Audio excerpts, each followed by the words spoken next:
ನಮಸ್ತೆ, ನಾನು ನಿಮ್ಮ ಡಾಕ್ಟರ್ ವಿದ್ಯಾ. ನಾನು ನಿಮಗೆ ಇವತ್ತು PCOD ಹಾಗೂ PCOS ಕಂಡೀಷನ್ ಬಗ್ಗೆ ಹೇಳ್ಕೊಡ್ತೀನಿ. ಈ ಕಂಡೀಷನ್ನು ಇತ್ತೀಚಿನ ದಿನದಲ್ಲಿ ತುಂಬ ಜಾಸ್ತಿಯಾಗಿ ಕಾಣಿಸ್ಕೊಳ್ತಾ ಇದೆ. ಯಾಕಪ್ಪ ಅಂದರೆ life style change in diet, sedentary life style, mental stress ಮತ್ತು ಅರ್ಲಿ ಪ್ಯೂಬರ್ಟಿ ಮತ್ತು lack of awareness.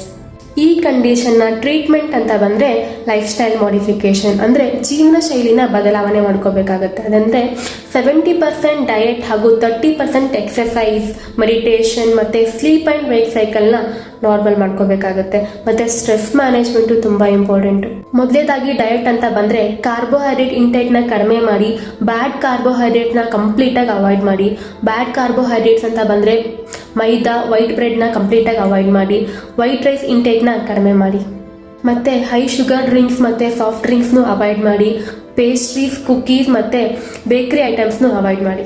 Good carbohydrates ಅಂತ ಬಂದರೆ capsicum, beans, cabbage, spinach, broccoli, all green vegetables, ಎಲ್ಲ ಥರ ಹಸಿರು ತರಕಾರಿಗಳನ್ನ ತಿನ್ಬೋದು.